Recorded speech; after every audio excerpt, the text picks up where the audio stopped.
नमस्कार, प्रणाम, आदाब, वंदे मातरम, भारत माता की जय। प्यारे बच्चों, साथियों, मित्रों, सभी का स्वागत है आपके इस YouTube सेशन में। आप सारे लोग फटाफट टकाटक आ जाइए। सीट नंबर जो है 69 है हमारा। 40 क्वेश्चन सॉल्व करेंगे यहाँ पे। इसमें 10 क्वेश्चंस आपके इंग्लिश लिटरेचर से होगा। ग्रामर, वोकैब, कॉम्प्रिहेंशन, हर एक चीज आपको यहाँ पे मिलेगा। After queen Victoria's death, Edward second नहीं, एडवर्ड सेवेंथ। एडवर्ड सेकेंड तो आपके 14th सेंचुरी के अर्ली स्टेज में ही थे। यहां पर सेकेंड नहीं होगा, एडवर्ड सेवेंथ की बात करेंगे। टाइपिंग एरर था ये। After queen Victoria's death, Edward seventh exceeded to the throne of England. इन एक्सीड का मतलब होता है गद्दी पे बैठना, ध्यान आप रखेंगे। टू द थ्रोन यानी राजा का वो सिंहासन ऑफ इंग्लैंड इन कब। तो सबसे पहले क्वीन विक्टोरिया की बात करेंगे। ये क्वीन कब बनी थी? तो 1837 में। उस कब तक रही थी? 1901 तक। यानी इनका जो रूलिंग पीरियड रहा वो रहा आपका 63 ईयर्स 216 डेज, यानी इतने साल ये क्वीन रही। क्लियर है मामला? अब आई 1837 से लेके 1901 का जो पीरियड है इसको विक्टोरियन एज कहते हैं। विक्टोरियन एज या इसी को विक्टोरियन एरा बोला जाएगा। विक्टोरियन एज या विक्टोरियन एरा की बात करेंगे तो विच सेंचुरी? 19th century. ये आपको मालूम होना चाहिए। और विक्टोरियन एज से पहले कौन सा एरा रहा तो ये भी आप जानते हैं, आपको बताना चाहिए कमेंट करके। Romantic as. रोमांटिक एज बोलिए या इसी को आप रोमांटिक एरा बोलिए। ये कब से कब तक रहा तो आपको अच्छे से मालूम है। 1798 से 1837 ये रोमांटिक पीरियड है। अब यहां पर आओ क्वेश्चन में। Queen Victoria death, queen Victoria की जब डेथ हुई कब? 1901 में। इसके बाद एडवर्ड सेवेंथ आपके शासक बने, है ना? तो कब? तो 1901 में इनकी डेथ होती है। इसी समय दूसरा किंग आया होगा। लॉजिकल आंसर ऑप्शन ए आपका करेक्ट आंसर माना जाएगा। 1887 1889 का कोई भी यहां पे लेना देना नहीं है, आपको जरूर ध्यान रखना चाहिए। क्लियर? अब आ जाओ। हाँ, एक चीज और कि क्वीन विक्टोरिया जब क्वीन बनी थी तो इनका एज कितना था? यानी एट द एज ऑफ 18, यानी 18 साल की एज में ये इंग्लैंड की क्वीन बन गई थी। ये आपको ध्यान रखना है।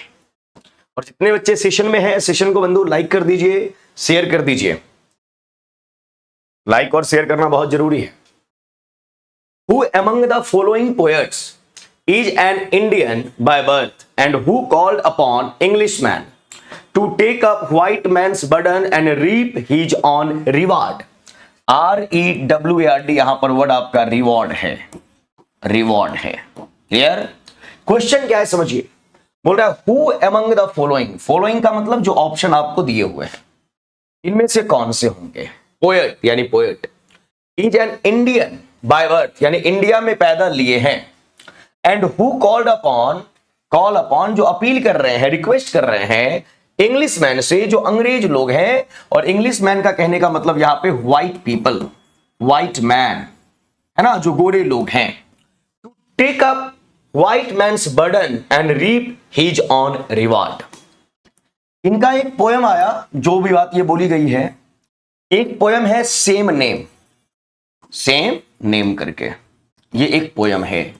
और इसमें दो चीजों का जिक्र है, एक व्हाइट पीपल और एक ब्लैक पीपल, गोरे लोग और काले लोग, है ना। और यहां पर यह बताया गया कि जो व्हाइट पीपल हैं, जो गोरे हैं, वह बहुत ही एलिट क्लास से बिलोंग करते हैं, यानी सिविलाइज्ड हैं, सिविलाइज्ड हैं यानी सभ्य हैं, यानी हर एक चीज इन्हें मालूम है मानव को कैसे होना चाहिए। और ब्लैक पीपल को इंडिकेट किया गया था कि वो अनसिविलाइज्ड हैं, यानी असभ्य हैं। और यहां पर व्हाइट पीपल को, ब्लैक पीपल को पढ़ाने का जिक्र किया गया है कि इन लोगों को भी आप सिविलाइज्ड बनाइए। तो ये पोयम है आपका सेम नेम करके, ये एक पोयम है। क्लियर? और इसके राइटर कौन है? Rudyard Kipling, W.B. Yeats, Robert Bridges. यहां पर ध्यान दोगे, रुडयार्ड किपलिंग आपका करेक्ट आंसर है। सेम नेम और ये लाइन बोला गया है किनके लिए? व्हाइट पीपल और ब्लैक पीपल के बीच का कन्वर्सेशन। अब आइए यहां पे, रुडयार्ड किपलिंग का फर्स्ट नेम क्या है? Joseph Rudyard Kipling, Joseph. आप लोग मुझे ये बताइए, क्या रुडयार्ड किपलिंग को नोबेल प्राइज मिला है? अगर मिला है तो कब मिला है, ये आप कमेंट करके बताओगे। रुडयार्ड किपलिंग को नोबेल प्राइज मिला है क्या? और अगर मिला है तो कब मिला है, ये आप बताएंगे। W.B. It's, William Butler it's, किधर लिखा जाए? आइए यहां लिखते हैं, William Butler it's. Irish poet हैं, आयरलैंड से बिलोंग करते हैं। आयरिश पोएट हैं, आयरलैंड से बिलोंग करते हैं, आपको ध्यान रखना चाहिए। और इनको 1923 में, W.B. इट्स को 1923 में क्या मिला? नोबेल प्राइज मिला, नोबेल प्राइज मिला, जरूर आप ध्यान रखेंगे। एक राइटर हुई लेडी ग्रेगरी, कहां लिखे? यहां लिखते हैं, एक minute. Lady Gregory, GREGORY, lady Gregory और विलियम बटलर इट्स दोनों मिलके एक थिएटर को फाउंड किए, थिएटर जहां प्लेज को प्ले किया जाता है, और उस थिएटर का नाम है एबे थिएटर, जरूर आप याद रखेंगे। यानी विलियम बटलर इट्स और इनकी एक फ्रेंड लेडी ग्रेगरी दोनों ने मिलकर एबे थिएटर फाउंड किया, स्थापित करने का काम किया। और William Butler it's Irish poet हैं, आयरलैंड से बिलोंग करते हैं, और 1923 में इन्हें नोबेल प्राइज मिला है। सुप्रिया ने जवाब दिया है 1907 में रुडयार्ड किपलिंग को नोबेल प्राइज मिला। बहुत बढ़िया, बहुत अच्छे, याद रखना है। रॉबर्ट ब्रिजेज की बात करेंगे। रॉबर्ट ब्रिजेज का मिडिल नेम क्या होगा? इनका बीच वाला नाम क्या है, यानी इनका फुल नेम क्या है? अगर आप जानते हैं आप कमेंट करके मेरे को बताओगे। Pragya good morning, Arpana good morning, good morning ji. Manmeet Singh English की कट ऑफ बताएं सर, 6 to 8 की कट ऑफ बताया जा चुका है, नवीन सर बता चुके हैं। यहां मैं इन क्वेश्चंस को डील करूंगा, है ना, आप देख लीजिए। क्या नाम है? मनीष सिंह, सॉरी मैंने मनमीत पढ़ दिया। मनीष जी, नवीन सर कट ऑफ जारी कर चुके हैं। आप कौन सा चैनल है? नवीन कुमार सिंह, जो हमारा मेन चैनल है नवीन कुमार सिंह यूट्यूब चैनल, वहां जाओगे, वहां आपको वीडियोज मिल जाएंगे। अब रॉबर्ट ब्रिज का फुल नेम क्या है, यानी इनका मिडिल नेम क्या है? रॉबर्ट आपका फर्स्ट नेम है, ब्रिजेस लास्ट नेम है, बीच में मिडिल नेम क्या है, ये आपको कमेंट करके बताना है। आइए यहां पे next question. Robert Bridges was appointed poet laureate in, यानी सर पीडीएफ नहीं मिलता है, इसका पीडीएफ नहीं जा रहा है प्लेटफॉर्म टीचर पे, आपको पीडीएफ जा रहा होगा। प्लेटफॉर्म टीचर जो आपका टेलीग्राम चैनल है, वहां डेली डलवाता हूं पीडीएफ, जरूर मिलता होगा। आइए यहां पे, Robert Bridges was appointed poet laureate in. अब देखिए, रॉबर्ट ब्रिजेज पोएट लॉरेट कब हुए? अब ध्यान से देखो,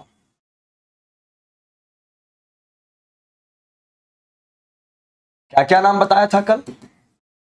हेनरी जेम्स पाई, हेनरी जेम्स पाई। उसके बाद क्या नाम बताए थे आपको? रॉबर्ट शाउदी। उसके बाद कौन सा नाम था आपका? William Wordsworth, William Wordsworth. उसके बाद कौन था? Alfred Lord Tennyson. बीच में एक और नाम है, जो नाम आपको बताना है, बीच में एक और नाम है जो आपको बताना है। उसके बाद रॉबर्ट ब्रिजेज, रॉबर्ट ब्रिजेज। और एक आपके हैं मैन्सफील्ड, मैन्सफील्ड। इतने सारे राइटर, और ये सारे के सारे आपके पोएट लॉरेट हैं। Henry James Pye, very good, है ना, Robert Southey, William Wordsworth, Alfred Lord Tennyson. Good morning, चलिए बहुत बढ़िया। अब आइए यहां पे, सर एक क्लास केवल प्राइज वाला कर देते अच्छा रहता। बिल्कुल मिलेगा, डोंट वरी, परेशान नहीं होना है। आइए यहां पे, इस बीच में किनका नाम आएगा ये भी आपको बताना है। हेनरी जेम्स पाय, कल ही बताए थे कि हेनरी और जितने भी नाम आपके लिखे हुए हैं ये पोएट लॉरेट ऑफ इंग्लैंड रहे, पोएट लॉरेट ऑफ इंग्लैंड। ये जो भी नाम आपको बताया गया है आप मुझे बताएंगे कब कौन से पीरियड में रहे, इनका मतलब पीरियड क्या रहा है, कब कौन से पोएट आपके पोएट लॉरेट बने हैं इंग्लैंड के, ये आप बताइए फटाफट। कल बताया था, आज आपको बताना है। चलिए बताएंगे आप। 1 मिनट का टाइम देता हूं, कमेंट करके आप मुझे बताओ कब कौन बने। हेनरी जेम्स पाय क्या बताया था, हेनरी जेम्स पाय कब से कब तक, बोलिए क्या लिखा है आपने, 1913, 1719, कब से कब, सऊदी 1813, अच्छा ओके। हेनरी जेम्स 1709 से 1830, रॉबर्ट सऊदी 1813 से 1843, विलियम वर्ड्सवर्थ 1843 से 1850, अल्फ्रेड टेनिसन 1850 से 1842। यहां जिनका मैंने नाम नहीं लिखा, 1850 से 1892 सॉरी, यहां जिनका मैंने नाम नहीं लिखा है वह 1960 से 1913, नाम आपको बताना है। रॉबर्ट ब्रिजेज 1913 से कहां तक, 1913 से कहां तक, 1930, 13 से 30 तक। और मैन्सफील्ड ये आपके 1930 से 1967 तक। क्लियर। यहां पर किसका नाम आएगा, यानी अल्फ्रेड लॉर्ड टेनिसन के बाद पोएट लॉरेट ऑफ इंग्लैंड कौन बने भैया, अल्फ्रेड ऑस्टीन, अल्फ्रेड ऑस्टीन ये नाम है।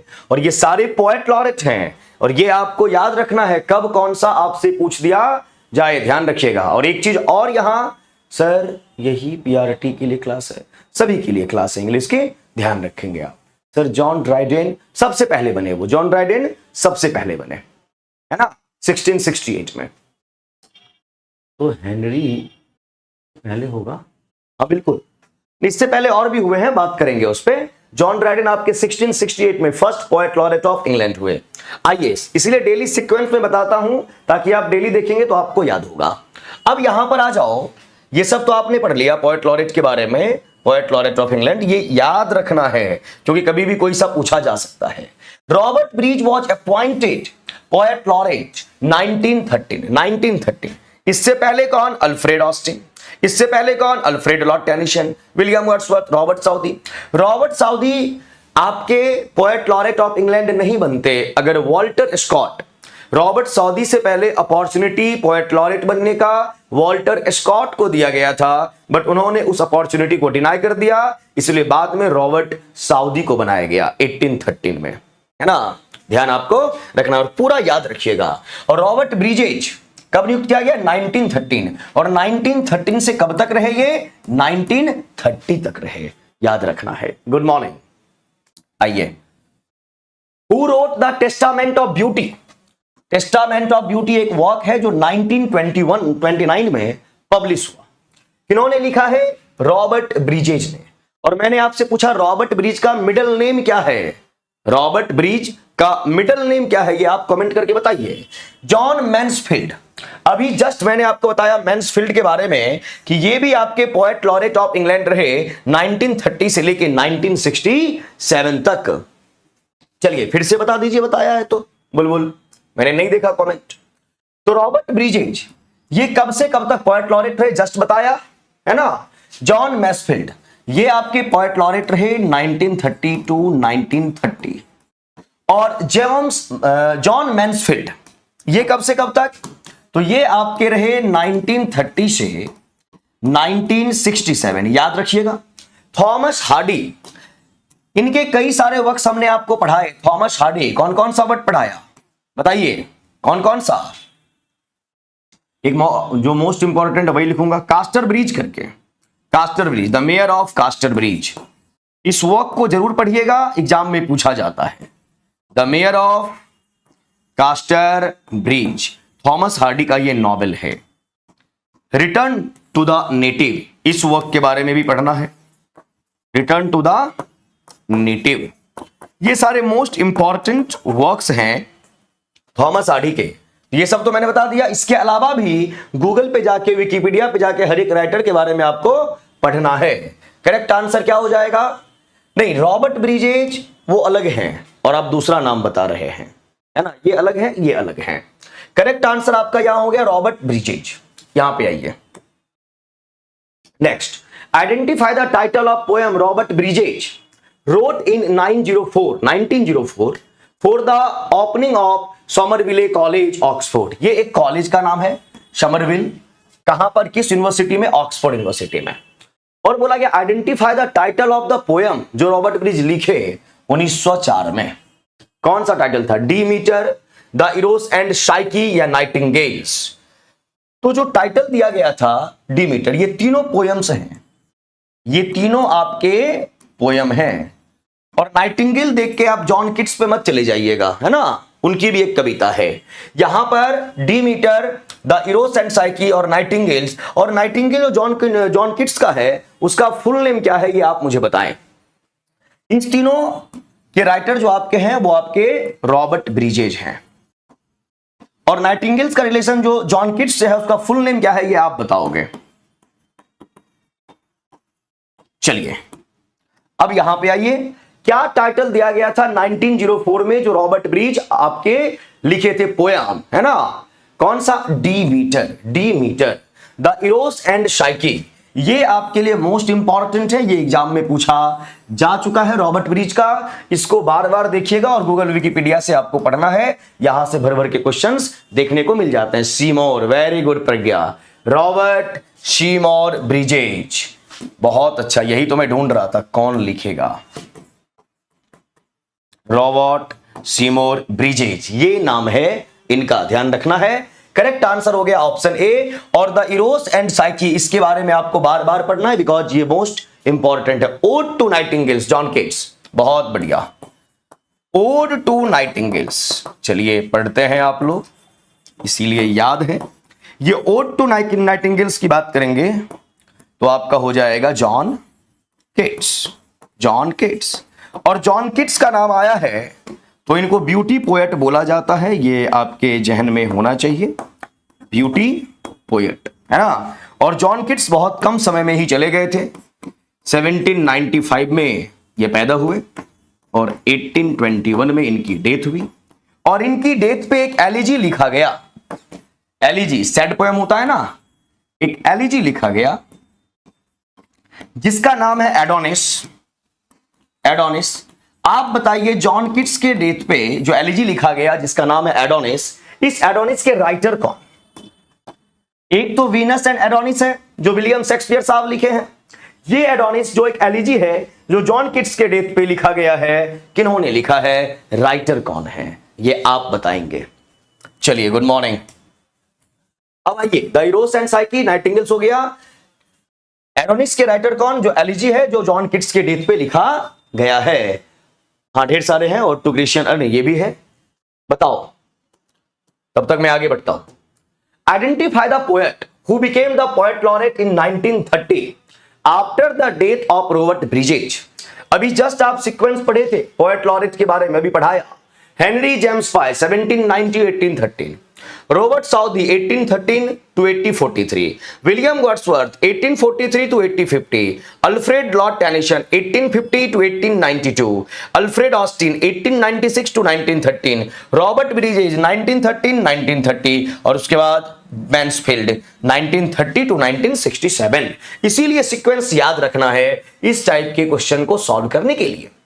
Identify the poet who became the poet laureate in 1930, यानी 1930 में वो पोएट लॉरेट बने। कौन? आपके क्या नाम दिया गया है, उस पोएट का नाम आइडेंटिफाई करना है। After the death of Robert bridges, भाई रॉबर्ट ब्रिज किसके बाद बने? अल्फ्रेड ऑस्टिन के बाद, है ना। और 1930 में बने और 1930 से 1930 तक रहे, और इनकी 1930 में डेथ होती है। और उसके बाद कौन बने? उसके बाद जो बने उसका पीरियड क्या रहा? 1930 to 1967। और क्या नाम है उस राइटर का? तो अभी जस्ट पढ़ाए थे, मैन्सफील्ड। इसीलिए सीक्वेंस याद रहेगा तो कुछ भी सॉल्व करके आ जाओगे। जॉन मैन्सफील्ड करेक्ट आंसर है। और इनका ड्यूरेशन क्या है? तो 1930 टू 1967। वॉल्टर डीला मारे, वॉल्टर डीला मारे का पूरा नाम जो है वो ये है, Walter John, Walter John de la मारे।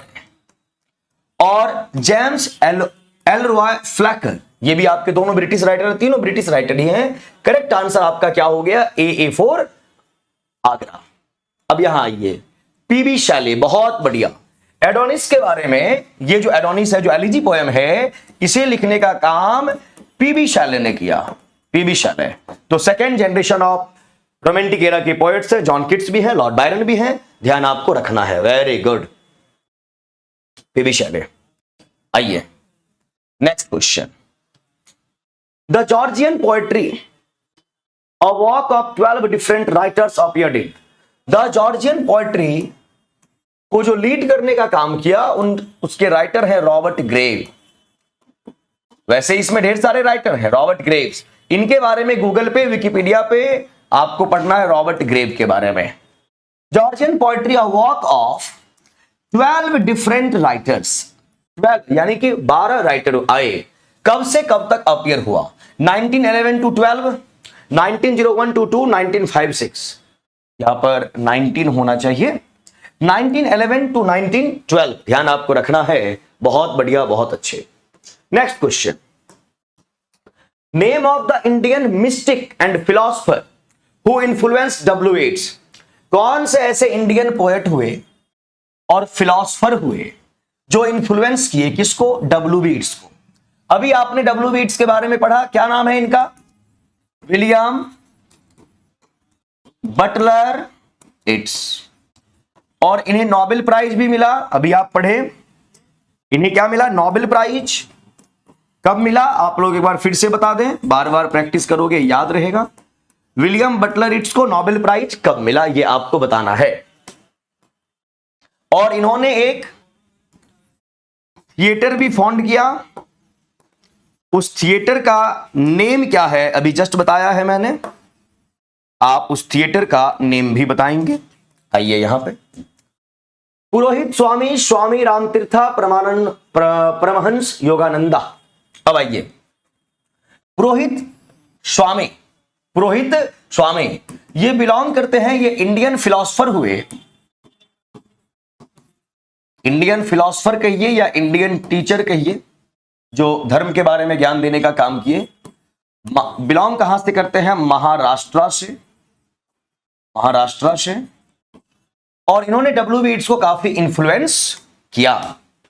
स्वामी रामतीर्था और परमहंस योगानंदा, जब इन दोनों का नाम लेते हैं तो स्वामी विवेकानंद का भी नाम लेना पड़ जाता है।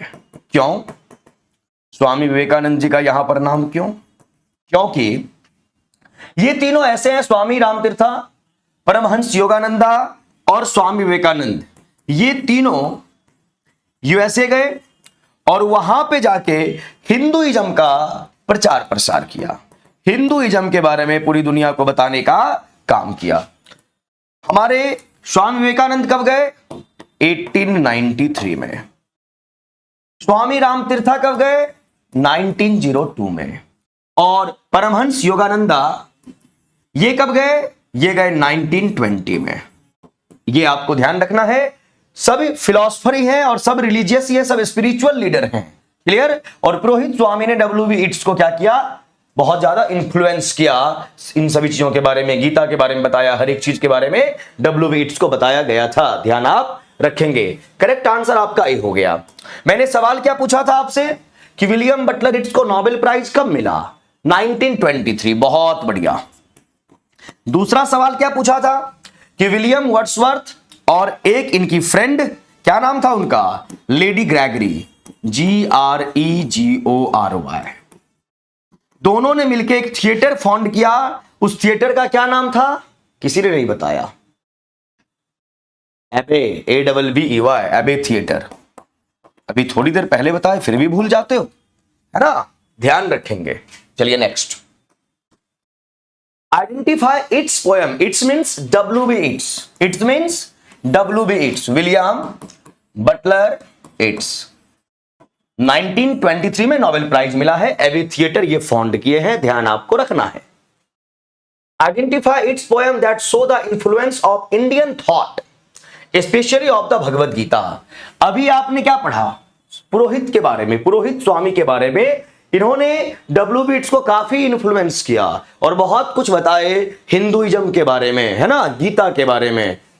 आइए क्या है कि identify Yeats poem that show the influence of Indian thought, यानी WB इट्स के पोएम में इंडियन थॉट जो आपको देखने को मिलता है उसका सोर्स क्या है, क्या है उसका source? The black tower and under ban bubble, यानी भगवत गीता का जो कॉन्सेप्ट है वह WB इट्स के किस वर्क में दिखता है? द ब्लैक टावर करके इनका एक पोयम है WB इट्स, ध्यान रखेंगे और कंफ्यूज मत होइएगा। द ब्लैक टावर करके एक नॉवेल भी है, द ब्लैक टावर करके एक नॉवेल भी है, जिसके राइटर कौन है? अगर आप जानते हैं तो मेरे को बताइए।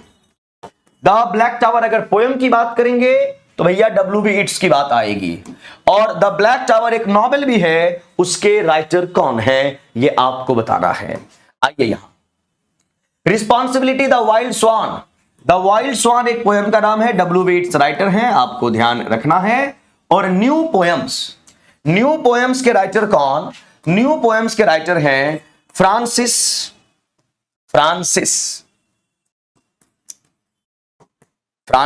थॉम्पसन, THOMPSON, थॉम्पसन, ध्यान आप रखेंगे और समझ में आ गया। और द ब्लैक टावर जो एक नॉवेल है, इसके राइटर कौन? बताइए कौन होंगे? द ब्लैक टावर नॉवेल जो है इसके राइटर हुए PD जेम्स। अब PD जेम्स के बारे में, द ब्लैक टावर नॉवेल्स के बारे में, द ब्लैक टावर पोएम्स के बारे में आपको डीपली नॉलेज गूगल पे पढ़ना चाहिए, है ना। PD James, very good, thank you very much बुलबुल। अब आइए यहां पर कौन सा आंसर होगा? तो ये द ब्लैक टावर जो पोयम है, यहां पर गीता का, भगवत गीता का concept, Indian thought, Indian culture, custom, tradition के बारे में विलियम बटलर इट्स ने जानकारी दी है। Clear? Option A. Next question बहुत आसानी से कर लोगे, 3-4 बार तो आज ही बोल चुके हैं कि WB इट्स यानी William Butler Yeats was awarded the Nobel prize for literature in, कब मिला ये आप बताइए। अभी जस्ट आप पढ़े थे, चलिए टाइपिंग मिस्टेक है मैं समझ रहा हूं। आइए 1923 में नोबेल प्राइज मिला इन्हें। आगे बढ़ते हैं। तो यहां तक आपके लिटरेचर के क्वेश्चंस थे। यहां से हम बढ़ेंगे कहां पर? कॉम्प्रिहेंशन की ओर, पैसेज की ओर। और हमारे एग्जाम में कॉम्प्रिहेंशन पैसेज, रीडिंग कॉम्प्रिहेंशन पूछा जाता है, RC का पैसेज। सर आप मेरा ज्वाइन कर दीजिए आज। मैं कैसे ज्वाइन करूंगा? गूगल प्ले स्टोर पे जाओगे आप, डाउन ऐप आपके पास होगा, फिर उसे आप परचेज करेंगे, आपको खुद से करना पड़ेगा ना। आइए तो रीडिंग कॉम्प्रिहेंशन प्रैक्टिस टेस्ट, यहां से आपका पैसेज स्टार्ट है। अब इसे line by line, word to word पढ़ते हैं। Marie Curie was one of the most accomplished scientist. Accomplished का मतलब होता है एक्सपर्ट, जो इंसान अपने काम में काफी एक्सपर्ट है। Scientist in history, together with her husband, अपने हस्बैंड के साथ। पियरी, सी डिस्कवर्ड, इनके हस्बैंड का नाम क्या है? Pierre. She discovered radium, an element widely used for treating cancer. Radium को डिस्कवर किया इन्होंने, है ना, और ये एक एलिमेंट टाइप का है जिसका वाइडली यानी कि बहुत अच्छे तरीके से और विस्तृत तरीके से बड़े लेवल पे यूज किया जाता है किस पेशेंट को? ट्रीटिंग कैंसर के बारे में। पेड बैच टाइम क्या बोले हैं? 6 बजे चलता है वो धाकर बैच आपका, 6 से 7 शाम में। And studied uranium and other radio active substance, और अदर रेडियो एक्टिव सब्सटेंस को इन्होंने डिस्कवर किया, किसने? मैरी क्यूरी ने।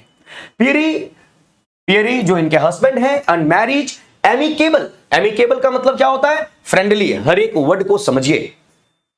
Amicable means friendly. कोलैबोरेशन मतलब साथ में मिलके काम करना अच्छे तरीके से, है ना। Collaboration later help to unlock चीजों को अनलॉक किया। The secrets of the atom, atom के जो सीक्रेट्स थे बाद में उसको अनलॉक किया गया, यानी कॉन्सेप्ट बताया गया। Mary was born in 1867, Mary पैदा हुई है 1867 में। कहां पर? वॉर्सो, पोलैंड में। Where her father was a professor, जहां मैरी के फादर क्या थे? प्रोफेसर ऑफ फिजिक्स, यानी फिजिक्स के प्रोफेसर थे।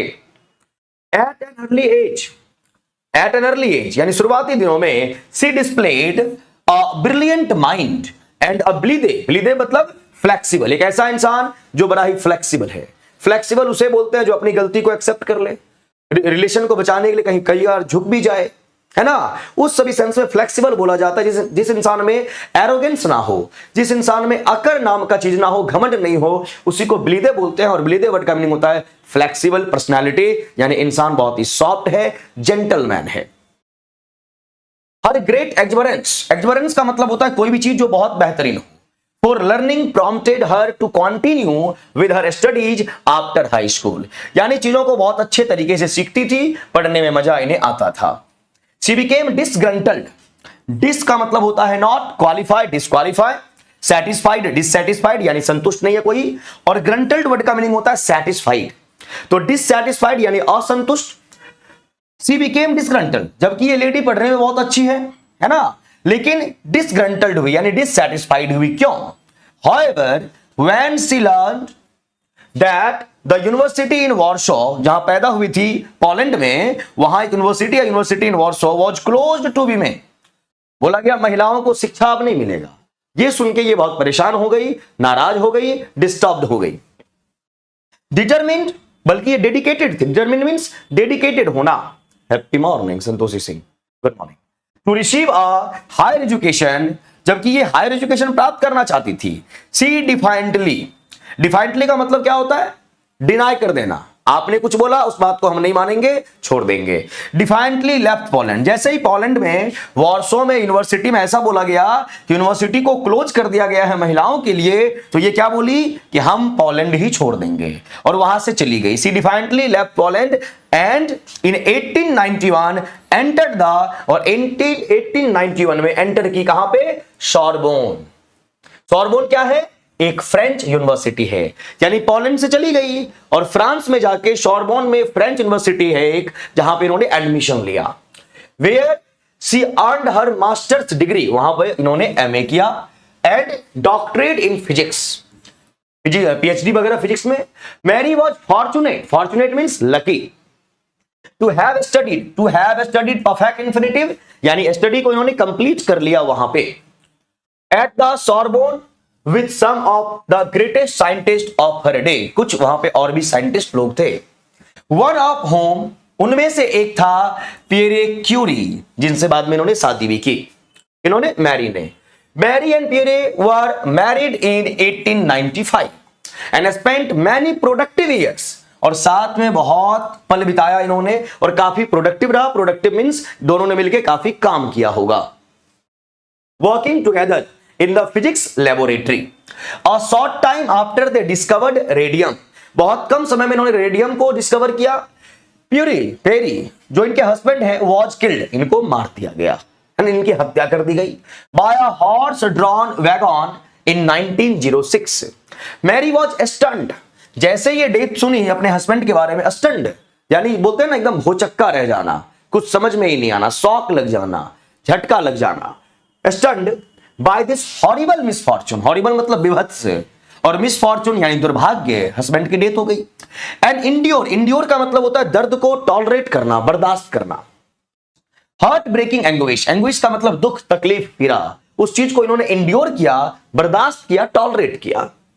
डेस्पोंडेंट मतलब डिसअपॉइंटिंग, नाराजगी। She recalled their close relations, recall का मतलब याद करना, their close relationships and the joy that they had shared in scientific research, the fact that she had 2 young daughters, उन्हें 2 बेटी भी थी। to raise का मतलब पालन पोषण करना, by herself, खुद से किया, क्योंकि हस्बैंड की डेथ हो गई, मार दिया गया उन्हें।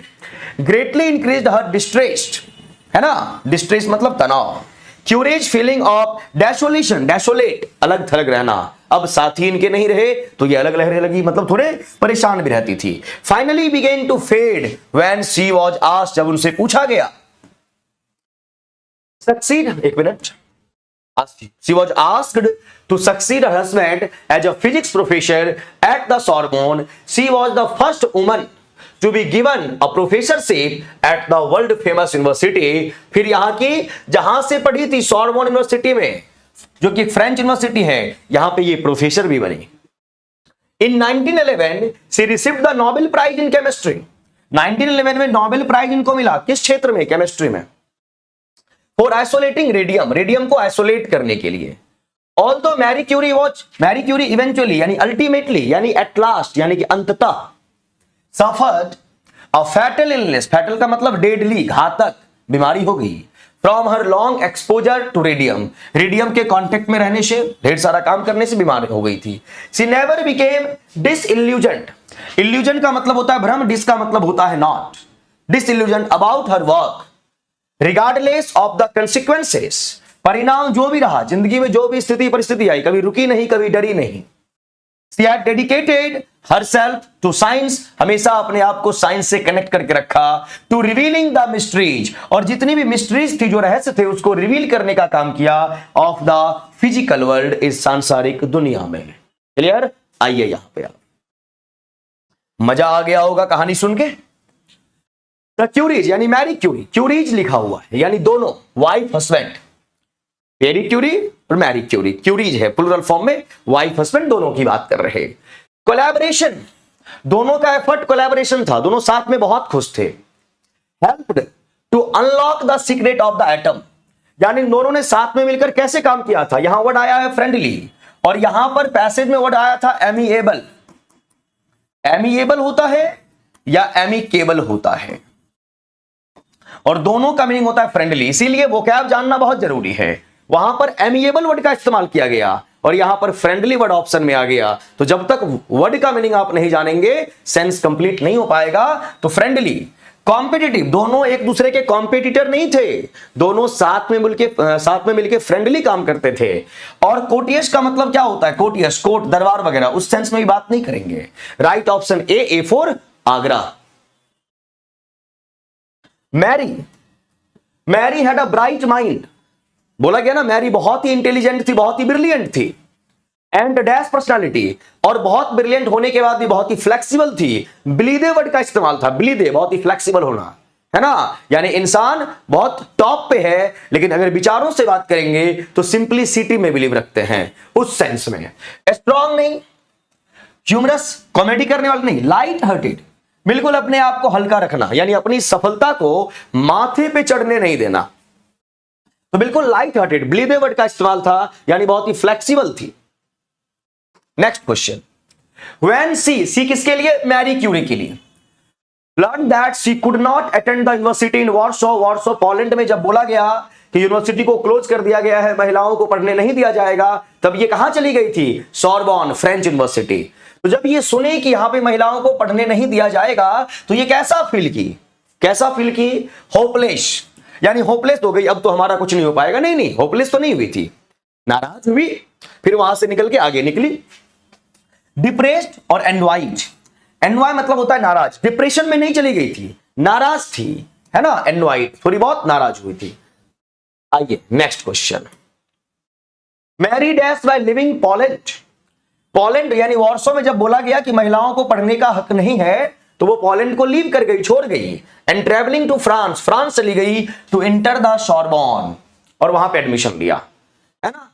अब बोला गया घर में कि तुम्हें पढ़ने नहीं दिया जाएगा, तुम्हारी शादी करवा देंगे, लेकिन आप अपने मदर फादर जो भी आपके फैमिली के लोग हैं उनकी बात नहीं सुनते हैं, घर से बाहर निकलते हैं और अपने मन से अपनी जिंदगी को जीते हैं, और कुछ बड़ा काम आप करते हैं। इसका मतलब क्या है? सामने वाले को आपने चुनौती दिया है। चैलेंज अथॉरिटी, शोड इंटेलिजेंस, अपने इंटेलिजेंस को दिखाया है, ये उतना नहीं है, बिहेव नहीं, आपने उस अथॉरिटी को चैलेंज दिया है, देखो घर से बाहर निकल के बहुत कुछ करके दिखाते हैं तुम्हें। ऑप्शन ए आपका आंसर हो गया। Next 15, dash she remembered their joy together, जब इनके हस्बैंड की डेथ हुई तो ये काम तो कर रही थी, अपने बेटी को भी पाल रही थी, 2 डॉटर्स थे इनके, है ना, साथ में मिलके सभी के साथ काम कर रही थी, लेकिन वो जो दर्द था हस्बैंड का, जो अपने अंदर दिल में दबाए ये बैठे रहती थी। डिजेक्टेडली यानी नाराज होती थी लेकिन किसी को पता चलने नहीं देती थी, है ना, उस सेंस में। तो डिजेक्टेडली, वरीड या टीयरफुल नहीं, हमेशा रोते नहीं रहती थी, रोने का नाटक नहीं होता था। हाँ, एक दर्द था जो मन में था, अंदर था, दबाए हुए थी। Right option A for Agra answer होगा। अब आ जाओ क्लोज टेस्ट, ये भी हम डेली सॉल्व करते हैं। The BCCI and its state associations will probably dash the day the Indian Premier League यानी IPL spot fixing scandal began in 2013। आपने जरूर सुना होगा कि IPL में मैच फिक्सिंग का मामला 2013 की बात है। क्या नाम था, कोई मोदी करके, ललित मोदी ऐसे ही कुछ नाम था, है ना, ललित मोदी, नीरव मोदी, ललित मोदी थे आई थिंक, है ना, जो कुछ दिन पहले तक आपने सुष्मिता सेन के साथ उनका अफेयर भी था, ये भी आपने सुना होगा। आइए यहां पे, but in all honesty there have been so many opportunities for them to stem the rot that it is difficult to pinpoint how it all went so wrong. Increasingly the BCCI has become dash and waged a battle that has seemed strategically unsound. There was a major disconnect between how far the board really believed the court would go and the ground reality. What may also have dashed the BCCI's notice is the changing perception of governance in sports, and not just in India. The Federation International de Football Associations has seen an overhaul recently, and in India, the Sports Ministry's vocal dash of the Indian Olympic Association's controversial appointments is a case in point. हाँ, दर्द के लिए dejected word का इस्तेमाल करते हैं। आइए यहां पे, तो यहां पर आपने देखा है कि एक मैच फिक्सिंग, बीसीसीआई की बात चल रही है, आईपीएल की बात चल रही, और थोड़ा सा फीफा के बारे में भी बात किया गया, फुटबॉल के बारे में कि क्या क्या होता है यहां पे। आओ यहां, the BCCI and its state associations will probably dash the day of Indian Premier League. अब देखिए, जब आप गलती करेंगे, गलती में आप फंसेंगे, जेल होगी, तो आपको अपनी गलती का एहसास भी होगा, है ना। तो यहां पर रिग्रेट फील करने का सेंस निकल के आ रहा है। The BCCI and its state association will probably dash the day the Indian Premier League spot fixing scandal began in 2013, यानी यहां पर मिस्टेक हुई है। रिमेंबर्स का मतलब होता है सिर्फ याद आना। रिकॉल और रिमेंबर दोनों एक दूसरे के सिनोनिमस वर्ड है याद करने के लिए, और रियू का मतलब होता है रिग्रेट, और रिग्रेट का मतलब होता है पश्चाताप। और यहां पर स्कैंडल हुआ है, मैच फिक्सिंग हुई है, पूरी दुनिया ने यह बात जाना भी था, तो किसके साथ जाओगे, रियू के साथ जाना पड़ेगा, रू। But in all honesty there have been so many opportunities for them to stem the rot that it is difficult to pinpoint how it all went so wrong. Increasingly the BCCI has become dash. The BCCI has become dash and waged salary a battle that has seemed strategically unsound. जैसे लग रहा है कुछ हुआ ही नहीं है। Has become victim, isolated, superpower. अब आप बीसीसीआई को ऐसा बोला गया कि विक्टिम बनाया गया है, यानी इनसे गलती नहीं हुई थी। विक्टिम का मतलब होता है पीड़ित, आइसोलेटेड अलग थलग कर देना, अलग नहीं कर सकते, सुपर पावर ऐसी कोई बात है नहीं, तो हैज बिकम विक्टिम बोला गया। And waged a battle that had seemed strategically unsound. There was a major disconnection between how far the board really believed, कि बोर्ड कितना बिलीव करे, the court would go and ground reality, और court को जानना है कि क्या ground reality है, हवा में तो बात नहीं हो रही। What may also have dashed the BCCI's notice is the changing perception of governance in sports and not just in India, और बोल रहा है सिर्फ ऐसा भारत में नहीं होता। What may also have indicated, caught, escaped, यानी what may also escape the BCCI notice। अब बीसीसीआई का नोटिस था, उसको एस्केप करके यानी छोड़ के नहीं। अब जब भी कुछ आपसे गलती होगी, जैसे कई बार होता है ना, ऐसे आप और आपके दोस्त एग्जाम दिए, अब मान लो एक दोस्त फेल हो गया, है ना, और भी दोस्त थे जो फेल हो गए। पिताजी पूछेंगे तुम्हारा रिजल्ट कैसा हुआ, तो वो ये नहीं बोलेगा मैं फेल हो गया, वो कैसे बोलेगा, सुमित फेल हो गया, रणधीर भी फेल हो गया, जितेंद्र भी फेल हो गया। अब पिताजी पूछे तुम अपना बताओ तुम क्या हुए, फिर से बोलेगा सुनीता भी फेल हो गई, अंकिता भी फेल हो गई। अरे तुम अपना बताओ, जब सब फेल हो गया तो मैं पास कैसे हो सकता था। इसका मतलब क्या होता है, आपने गलती की है लेकिन आप और लोगों की गलती को भी गिनवा रहे हैं। भैया ये तो वहां भी होता है, ये तो वहां भी होता है, कौन सा नया है जो यहां हो गया, उस सेंस में। तो बोला गया कि there was a major disconnect between how far the board really believed the court would go and the ground reality what may have also have। यानी आप बच के निकलना चाह रहे, इंडिकेट करना नहीं, कॉट करना नहीं, एस्केप्ड वर्ड की बात होगी। व्हाट में ऑल्सो एस्केप्ड, बच निकला गया। The BCCI notice is the changing perception of the governance in sports and not just in India, सिर्फ भारत में नहीं। The Federation International Football Association has seen and dash overall recently. एन के साथ रिग्रेस वर्ड तो आएगा नहीं बिकॉज आपका एन आया हुआ है, आर्टिकल है, इसके बाद कौन सा चाहिए आपको, वोवेल साउंड वाला, रिवर्स नहीं, invasive, invasive, CC for Canada, invasive overall recently, invade करना, अटैक करना। And in India the sports ministry is vocal, the sports ministry is vocal of the Indian Olympic Association controversial appointments, chastising, appreciation, criticise. अब court क्या करेगी, जब court को पता चलेगा तो कोर्ट डांट फटकार लगाती है। अब यहां पर कौन सा वर्ड, क्रिटिसाइज तो हो गया, सिंपली आप किसी की आलोचना करते हैं। एप्रिसिएशन, तारीफ तो आप करेंगे नहीं, तो क्या किया जाएगा, चेस्टाइज किया जाएगा, पनिश किया जाएगा स्पोर्ट्स मिनिस्ट्री। और क्यों, क्योंकि बोला गया ओलंपिक में भी कंट्रोवर्शियल मामला चल रहा था, तो chastising of the Indian Olympic Association controversial appointments is a case in point, right option A for Agra. Sense को समझ के बात आगे बढ़ाना है। अगर आप ये सोचेंगे हिंदी मीनिंग आ जाए तब करेंगे तो नहीं होगा। आगे आओ, और ये आपका था वोकैब का एक बैच। अभी आप मेरे साथ सिनोनिमस एंटोनिमस वर्ड पढ़ेंगे। आओ पहले वर्ड पढ़ लेते हैं, फिर इस बैच के बारे में बताएंगे। वर्ड आया है प्रोग्नोसिस, सिनोनिम वर्ड प्रोग्नोसिस। अब प्रोग्नोसिस वर्ड को कैसे पढ़ोगे, तो सबसे पहले यहां पर एक वर्ड आया है GNOS, नॉस। और GNOS ये अपने आप में रूट वर्ड है जिसका मतलब होता है to know something, to know something, किसी भी चीज के बारे में जानकारी होना। यहीं से आप क्या क्या वर्ड पढ़ते हैं, डायग्नोसिस, डायग्नोसिस। डॉक्टर साहब जब ट्रीटमेंट करते हैं डायग्नोसिस होती है।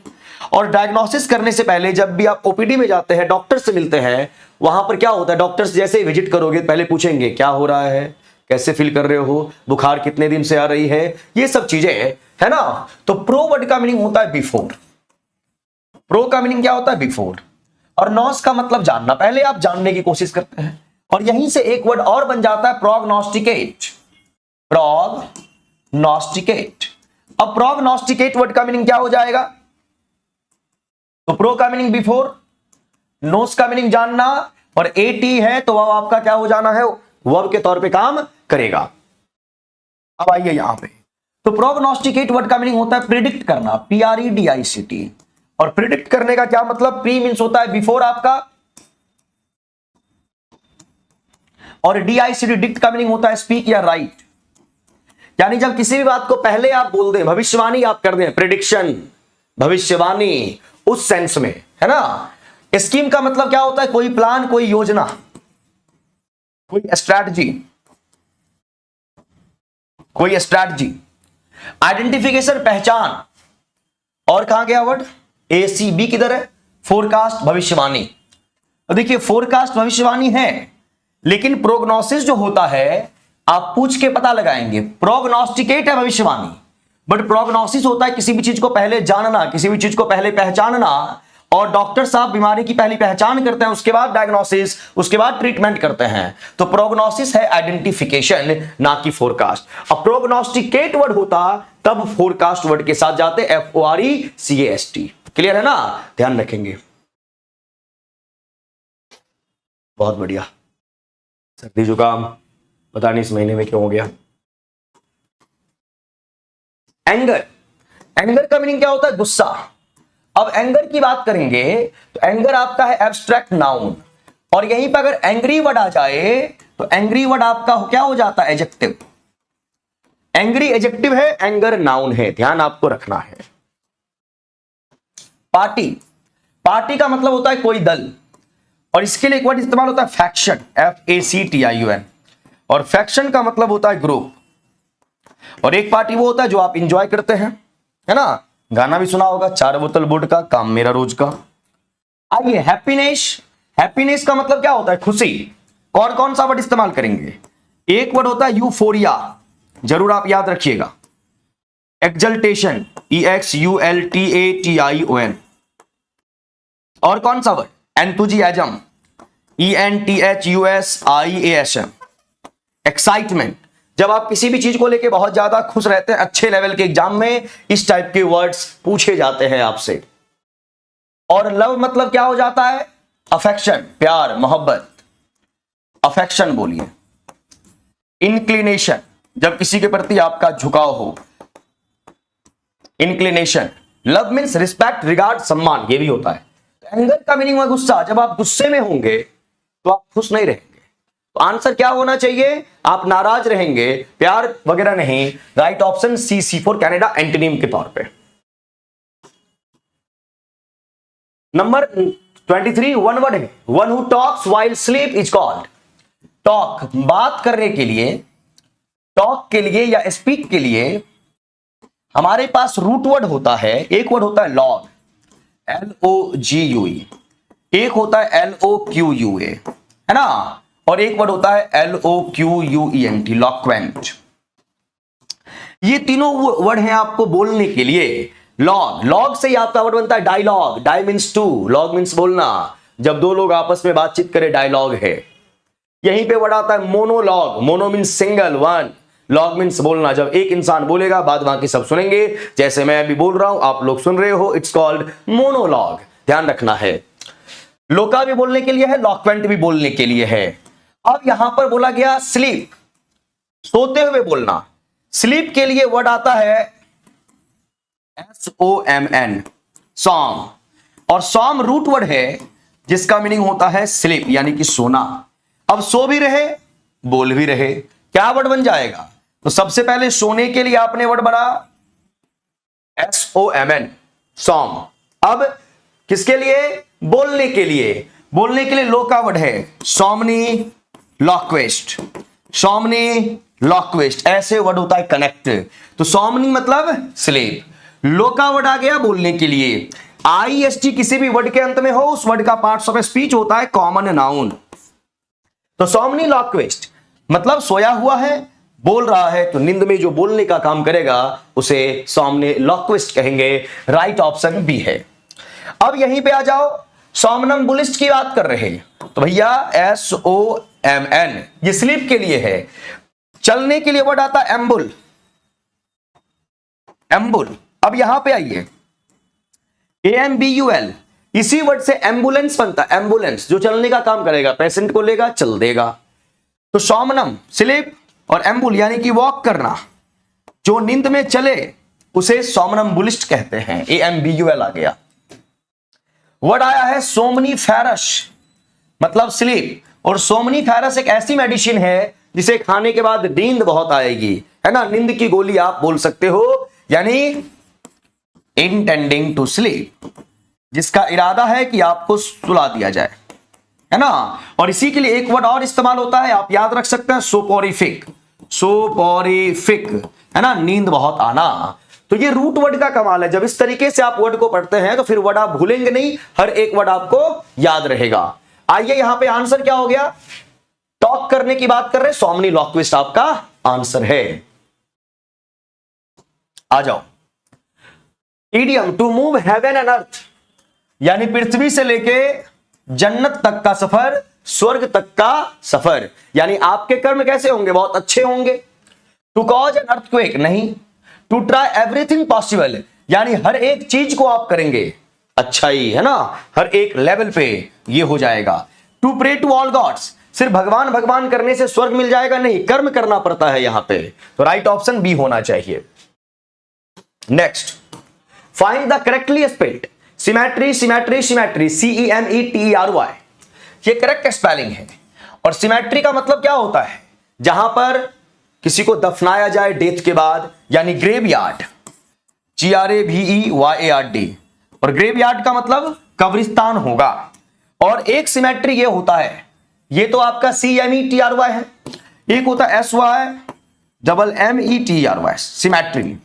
और इस वर्ड का मीनिंग होता है एग्रीमेंट, इस वर्ड का मीनिंग होता है एग्रीमेंट यानी समझौता, है ना, ये ध्यान रखेंगे। और इसका मीनिंग है ग्रेवयार्ड यानी कब्रिस्तान की बात की जा रही है, ग्रेवयार्ड होता है। There was a dash on the midnight train. Hold up, hold in, hold out. Hold up का मतलब क्या होता है? डिले करना। होल्ड अप मतलब डिले करना, और डिले करने के लिए एक वर्ड और बताया था, प्रोक्रास्टिनेट। प्रोक्रास्टिनेट यानी लेट कर देना, देरी कर देना।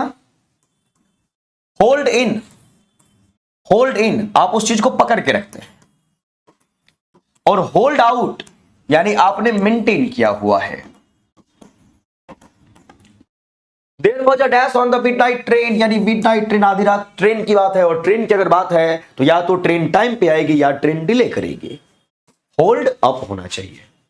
डिले क्या है? डिले मतलब लेट करना, procrastinate, delay means late. Right option A. 27 spotting error, he will ring him tomorrow in the afternoon. किसी को कॉल करना हो तो रिंग से काम नहीं चलता, कॉल से काम नहीं चलता। या तो आप बोलते हैं रिंग अप या आप बोलते हैं कॉल अप। कॉल करने के लिए, फोन कॉल के लिए, फोन कॉल के लिए या तो रिंग अप होगा या कॉल अप होगा। Right option B, ring him up होना चाहिए। Very good Santoshi. 28 the police commissioner condemn. Condemn का मीनिंग वही होता है जो आपने भी थोड़ी देर पहले पढ़ा था, चेस्टाइज, पनिश करना, चेस्टाइज करना, पनिश करना, आलोचना करना, डांट फटकार लगाना। The dash butter and vote, वो का मतलब, वो मीन्स जब किसी से प्रॉमिस लिया जाए, किसी से वादा लिया जाए, किसी से शपथ ली जाए। To apprehend, apprehend means arrest करना। The wrongdoers, wrongdoers जो गलती किया है यानी कि क्रिमिनल। हर एक वर्ड के मीनिंग को समझिए।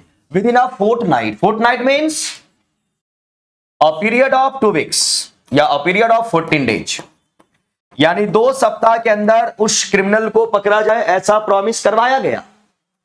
The police commissioner condemn the dash murder, grisly, gruesome, ghastly, तीनों का मतलब होता है नोटोरियस क्रिमिनल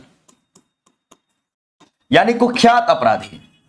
और अभी कोलकाता में जो रेप कांड हुआ आप सारे लोग जानते हैं, वह विभत्स घटना है, यानी उसकी जितनी निंदा की जाए उतनी कम है। तो ग्रीसली वर्ड भी आएगा, ग्रूसम भी आएगा, घेस्टली भी आएगा, यानी बहुत ज्यादा बुरा होना। ए भी, बी भी, सी भी, और ये तीनों आपके एडजेक्टिव हैं और तीनों एक्सट्रीम लेवल पे नेगेटिव वर्ड्स हैं, ध्यान रखेंगे। करेक्ट आंसर डी हो जाएगा, बाद बाकी ये सब आप जानिए। 29 subject verb agreement, the horse and the coach dash arrived. The horse and the coach, 2 subject आ गए, तो यहां पर वर्ब चाहिए आपका प्लूरल वाला, और अराइव्ड जो यहां पर है ये वर्ब का थर्ड फॉर्म है। हैव आपका नंबर के अकॉर्डिंग प्लूरल हो रहा, बिल्कुल करेक्ट होगा। हैव बिन पैसिव में चला जाएगा, पैसिव का सेंस यहां पर नहीं है। और हैज आपका होता है सिंगुलर, तो ये आपका होना नहीं चाहिए। राइट ऑप्शन ए होगा। Narration, they said that they took the bus every day, ये आपके इनडायरेक्ट में है, इसको आपको डायरेक्ट में लाना है। यहां पर सेड की बात कर रहे हैं, यानी V2 का मामला है, यानी रिपोर्टिंग वर्ब पास्ट में जाएगा ही जाएगा। और यहां टुक का मामला है, यानी ये भी V2 है, यानी रिपोर्टिंग वर्ब पास्ट में, रिपोर्टेड स्पीच प्रेजेंट के इंडेफिनिट में, तभी तो कन्वर्ट होके पास्ट के इंडेफिनिट में गया है। दैट पहले लगा दिया भैया, दैट होता है कंजंक्शन, रिपोर्टिंग वर्ब के बाद चाहिए, पहले नहीं होता। They said we take the bus, और फिर ये एवरीडे वर्ड यहां जो लिखा है उसको आपने हटा दिया, ऐसा बिल्कुल भी नहीं होगा। They said they take the bus everyday, ये कंप्लीट सेंटेंस है। Right option C for Canada.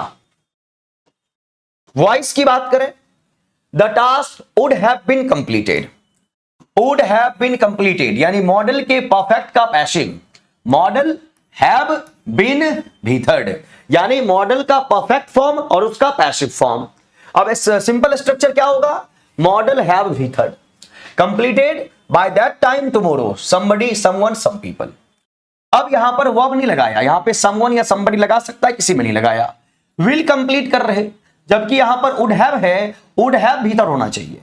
Will be completing नहीं चलेगा, वुड हैव कंप्लीटेड, यानी someone would have completed the task by that time tomorrow. Right option C for Canada.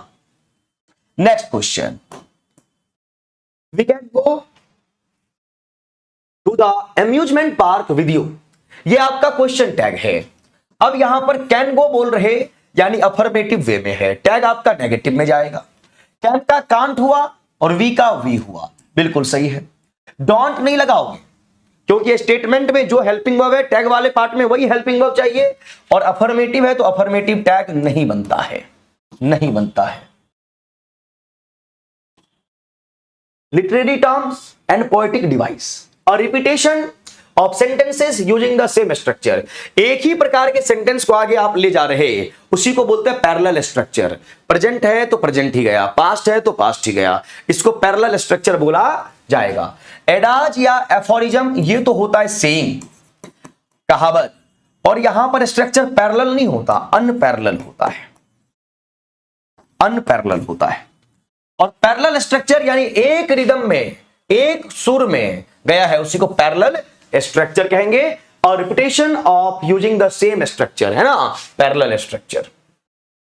Next, identify the literary device. ये कल वाला question यहां repeat हो गया। Calculate computers, कल सेम यही क्वेश्चन आपका आ गया था, इसको तो एलिट्रेशन बोलेंगे। इस पे समझ ही चुके हैं आप कि जब आपका कॉन्सोनेंट लेटर या कॉन्सोनेंट साउंड रिपीट कर रहा हो तो एलिट्रेशन। मेटाफर या सिमिली क्या होता है, कंपैरिजन। सिमिली में, कंपैरिजन में क्या होगा, एज या लाइक वर्ड चाहिए। क्या है आपका ऑर्डर ऑफ द वर्ड्स। इस टाइप के क्वेश्चंस रात में आपको 2-3 मिल जाते हैं, अभी एक मिलता है। कैसे सॉल्व करेंगे, तो मैंने बोला जब भी आपको ऑर्डर को, वर्ड्स को अरेंज करना हो, ऑप्शन पे आ जाइए। फर्स्ट में एस है, सेकंड में बी है, और थर्ड में आपका, सेकंड में क्यू है, और थर्ड में भी आपका क्यू है। सबसे पहले यहां लिखा हुआ, यहां पर इट हैज बीन एस्टैब्लिश्ड या ऐसा कुछ लिखा होगा, इट मिसिंग है आपका।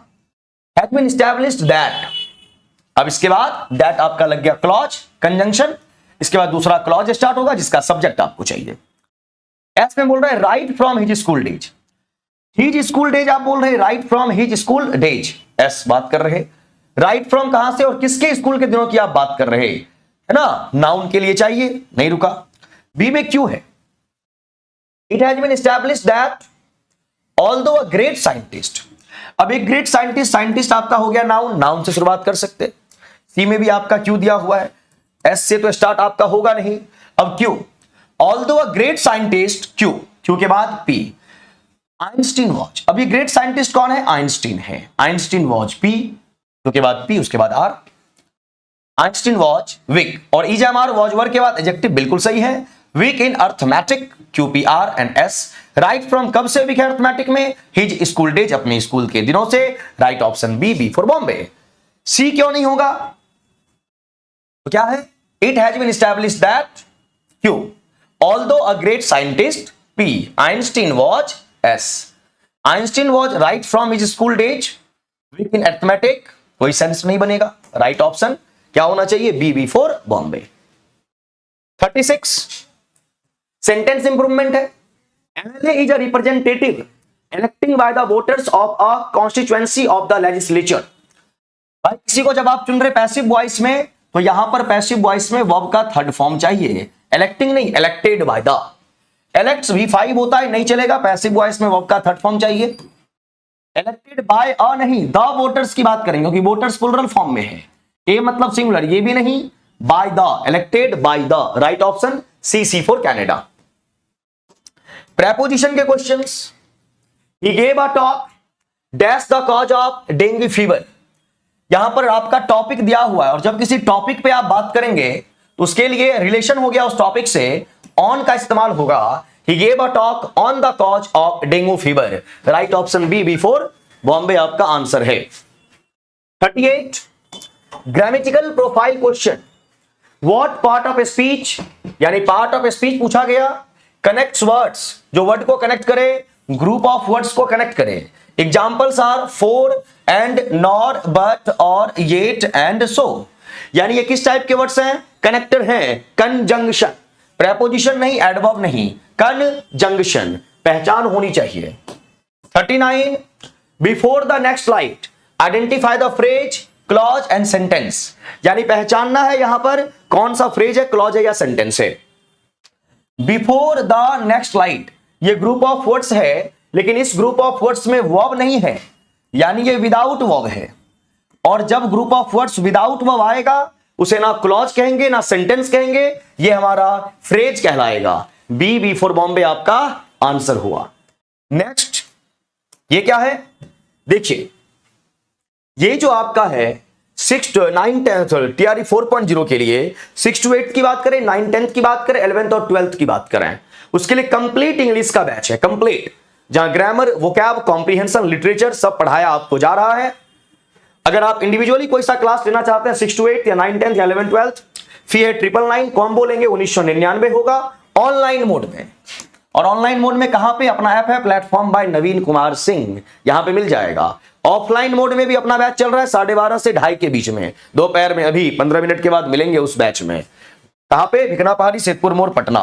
29 जुलाई से ये आपका बैच चल रहा है, आप इस बैच में ज्वाइन कर सकते हैं जिन भी बच्चों को TRE 4 का कंप्लीट प्रिपरेशन इंग्लिश के रिगार्डिंग चाहिए उनको। Last question of the day, which of these is used between sentences which are grammatically independent. भैया जब दो सेंटेंस आपस में इंडिपेंडेंट है और उसको कनेक्ट करना है तो किनके साथ जाएंगे आप? कोलोन, कोलोन करता इंट्रोडक्शन, सेमी कोलोन दो इंडिपेंडेंट क्लॉज को, दो रिलेटेबल क्लॉज को कनेक्ट करता है, कामा किसी भी चीज को पॉज करेगा, राइट ऑप्शन बी पॉज करेगा। और इसका आंसर आपका रॉन्ग दिया हुआ है, जबकि करेक्ट आंसर होगा बी फॉर बॉम्बे। तो पहले बताइए आज का सेशन कैसा लगा आप सभी को? चलिए, और अगर बढ़िया लगता हो तो आप लोग इसे जरूर लाइक कर दिया करें और अपने मित्र बंधुओं में शेयर कर दिया करें, ठीक है। चलिए, अब जिनका बैच है 12:30 बजे मिलते हैं ऑनलाइन मोड में, ऑफलाइन मोड में क्लास में, ठीक है। चलिए, धन्यवाद।